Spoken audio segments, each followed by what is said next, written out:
سیدی یا رحمت للعالمین، میرے نہایت ہی مشفق اور نہایت ہی مہربان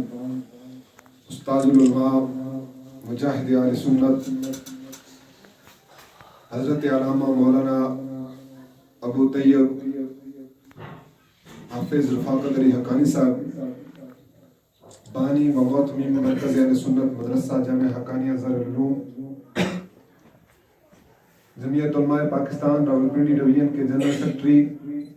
متحدہ مجلس ضلع ڈک کے صدر اور سابقہ امیدوار قومی اور صوبائی اسمبلی، اور میرے